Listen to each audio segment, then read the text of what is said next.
বেটিয়াৰ অংগনবাদী কেন্দ্ৰসমূহলৈ LPGৰ ৰন্ধন গেছ আৰু ছ'লাৰ প্ৰদানৰ শুভাৰম্ভ।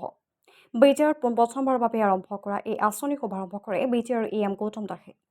বেটিয়াৰ সমাজ কল্যাণ বিভাগৰ উদ্যোগত বেটিয়াৰৰ 720টা অংগনবাদী কেন্দ্ৰৰ বাবে প্ৰথম পৰ্যায়ৰ বেটিয়াৰ চৰকাৰে ৰন্ধন গেছ আৰু ছ'লাৰ প্ৰদানৰ সিদ্ধান্ত গ্ৰহণ কৰিছে। আজি বাক্সা জিলাৰ মথনগুৰি সমষ্টিৰ গোবৰ্ধনা সংহত শিশু উন্নয়ন প্ৰকল্পৰ কাৰ্যালয়ত এই আঁচনিখনৰ বেটিয়াৰ শিশু আৰু মহিলা উন্নয়ন বিভাগৰ কাৰ্যবাহী সদস্য গৌতম দাসে শুভ উদ্বোধন কৰে। এই আঁচনিৰ অধীনতে আজি গোবৰ্ধনা সংহত শিশু উন্নয়ন প্ৰকল্পৰ কাৰ্যালয়ৰ অন্তৰ্গত 120টা অংগনবাদী কেন্দ্ৰৰ কৰ্মী সহায়িকাসকলৰ হাততে আনুষ্ঠানিকভাৱে এই ৰন্ধন গেছ আৰু ছ'লাৰ প্ৰদান কৰে। আনহাতে কেন্দ্ৰীয় চৰকাৰৰ নিৰ্দেশ অনুসৰি শিশুসকলৰ পেকেটিং খাদ্য যোগান ধৰা খাদ্যবস্তু চলিত মে' মাহৰ পৰা পেকেটিং খাদ্যৰ উপৰিও হৰলিক্স বিস্কুট অতিৰিক্তভাৱে যোগান ধৰা হ'ব। লগতে বেটিয়াৰৰ 2200 অংগনবাদী কেন্দ্ৰত বিশুদ্ধ খোৱাপানী আৰু প্ৰস্ৰাৱগাৰ ব্যৱস্থা কৰাৰ লক্ষ্যৰে লোৱা এক আঁচনি অচিৰেই ফলপ্ৰসূ কৰা হ'ব আৰু ইয়াৰ বাবে ইতিমধ্যে নিবিদা দিয়া হৈছে বুলিও জানিবলৈ দিয়ে AM গৌতম দাসে। আমাৰ বেটিয়াৰ চৰকাৰৰ শিশু আৰু মহিলা উন্নয়ন বিভাগৰ AM হিচাপে আমি নতুনকৈ কিছু পদক্ষেপ লৈছোঁ। সেই পদক্ষেপৰ ভিতৰত আমাৰ অংগনবাদী কেন্দ্ৰসমূহত যি তেওঁলোকে ৰন্ধন প্ৰণালী এটা আছে। অংগনবাদী কেন্দ্ৰৰ সহায়িকা কৰ্মীসকলে শিশুসকলক ৰান্ধি খুৱাব লাগে বিভিন্ন খাদ্য সামগ্ৰী, কিন্তু চুলা বা খৰিত তেওঁলোকে ৰান্ধি খোৱাটো অসুবিধা হয়। বৰ্তমান সময়ত এই সময়ত প্ৰত্যেকে আধুনিকতাৰ কথা জানে, গতিকে সেইকাৰণে আমি বেটিয়াৰ চৰকাৰে এইবুলি প্ৰথমবাৰৰ বাবে বেটিয়াৰ আগতে কেতিয়াও এনেকুৱা ধৰণৰ ব্যৱস্থা লোৱা নাই। আমি অংগনবাদী কেন্দ্ৰসমূহত LPG চিলিণ্ডাৰ আৰু চুলাৰ ব্যৱস্থা কৰিছোঁ এইবুলি। এইবাৰ আমি 720টা অংগনবাদী কেন্দ্ৰৰ কাৰণে চুলা আৰু LPG চিলিণ্ডাৰ প্ৰদান কৰিলোঁ। আৰু আজি এই অনুষ্ঠানটোৰ যি প্ৰাৰম্ভিক কাৰ্যসূচী শুভাৰম্ভ কাৰ্যসূচী আছিলে গোবৰ্ধনা সংহত শিশু উন্নয়ন প্ৰকল্পৰ কাৰ্যালয়ত।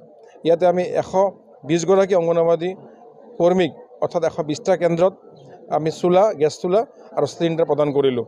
অহা দিনত আমি অংগনবাদী কৰ্মীসকলৰ কাৰণে বা অংগনবাদী কেন্দ্ৰৰ বাবে বিভিন্ন ধৰণৰ আঁচনি লৈছোঁ। সেইবোৰ আমি সফল ৰূপায়ণ কৰিম আমাৰ চৰকাৰৰ তৰফৰ পৰা। পৰ্যাপ্ত আছে, মানে কিবা যিবোৰ বস্তু আমাৰ মানে প্ৰেৰণ কৰা হয়, কিছুমান গাইডলাইন থাকে। খাদ্যত আপোনাৰ নিউট্ৰিশ্যন লাগিব, কেলছিয়াম লাগিব, প্ৰ'টিন লাগিব, ভিটামিন লাগিব, গোটেইখিনি লাগিব। গতিকে খাদ্য পেকেটত যিবোৰ খাদ্য দিয়া হয় তাত আটাইখিনি খাদ্য সামগ্ৰী যি উপাদান খাদ্য সকলোখিনি সামিল হৈ থাকে, কিন্তু সেই পেকেট খাদ্যটো বহুতে ভাল নাপায়, নিবিচাৰে। সেই পেকেট খাদ্যটো আচলতে উৎকৃষ্ট খাদ্য, তাত আটাইবোৰ মৌল তাতে সংমিশ্ৰিত হৈ আছে, খুব চাইণ্টিফিক খাদ্য এইটো, কিন্তু পেকেট খাদ্যটো যিটো নিবিচাৰে। সেইকাৰণে আমি এইবেলিৰ পৰা আমি পেকেট খাদ্যৰ উপৰিও হৰলিক্স বিস্কুট এইবোৰ দিয়াৰ আমি এটা পলিচি লৈছোঁ। ইতিমধ্যে অনুমোদনো হৈছে। পেকেট খাদ্যৰ উপৰিও হৰলিক্স বিস্কুট আদি তেওঁলোকে পাব। আমি এইবুলি কেন্দ্ৰীয় চৰকাৰৰ পুঁজিৰে অসম চৰকাৰৰ জৰিয়তে 2200 অংগনবাদী কেন্দ্ৰত বিশুদ্ধ খোৱাপানীৰ ব্যৱস্থা আৰু টয়লেটৰ ব্যৱস্থা কৰিম। কাৰণ কিছুমান অংগনবাদী কেন্দ্ৰত আমি দেখিছোঁ যে প্ৰস্ৰাৱগাৰ নাই, খোৱাপানীৰ ব্যৱস্থা নাই। সেইকাৰণে এই 2200 অংগনবাদী কেন্দ্ৰত আমাৰ বিশুদ্ধ খোৱাপানী আৰু প্ৰস্ৰাৱগাৰৰ ব্যৱস্থা আমাৰ হ'ব। আৰু তাৰ কাৰণে যি প্ৰাক্কলন কাম বা টেণ্ডাৰ প্ৰক্ৰিয়া সম্পূৰ্ণ হৈছে, খুব কম দিনতে কাম আৰম্ভ হ'ব 2200। সেইটো আমি আলোচনা কৰি আছোঁ। এইটো নতুন প্ৰয়াস আমাৰ, আমি চিন্তা কৰিছোঁ। কোনো চৰকাৰৰ এইটো নাই, এই ব্যৱস্থাটো নাই। আমি চিন্তা কৰিছোঁ এনেকুৱাকৈ যে আমাৰ বহুত অংগনবাদী কৰ্মী আৰু সহায়িকা আছে, আৰ্থিকভাৱে বহুত দুৰ্বল, অতি দুৰ্বল তেওঁলোকে, মানে জৰুৰী অৱস্থা।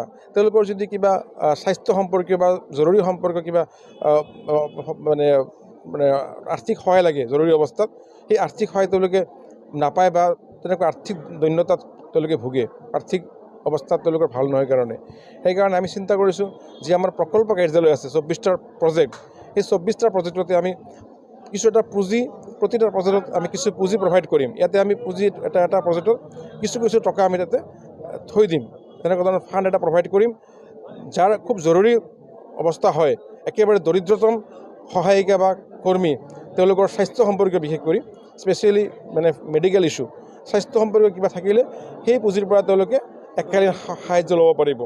10,000 20,000 যিমান টকা আমি সম্ভৱ এটা নিৰ্দিষ্ট আমি এটা SOP ক্ৰিয়েট কৰিম। সেইকাৰণে এটা তেনেকুৱা ধৰণৰ পলিচি ল'ম আৰু সেইটো আমি আলোচনা কৰি আছোঁ। মানে আমি অহা চৰকাৰত, এইবেলি চৰকাৰত এইটো পলিচি আমি আলোচনা কৰিছোঁ। আমি নেক্সট গভৰ্ণমেণ্টত সেইটো কাৰ্যকৰী কৰিম। মাত্ৰ দৰিদ্ৰতম অংগনবাদী কৰ্মী সহায়িকাৰ আৰ্থিক সহায়ৰ কাৰণে এই পলিচিটো আমি লৈছোঁ।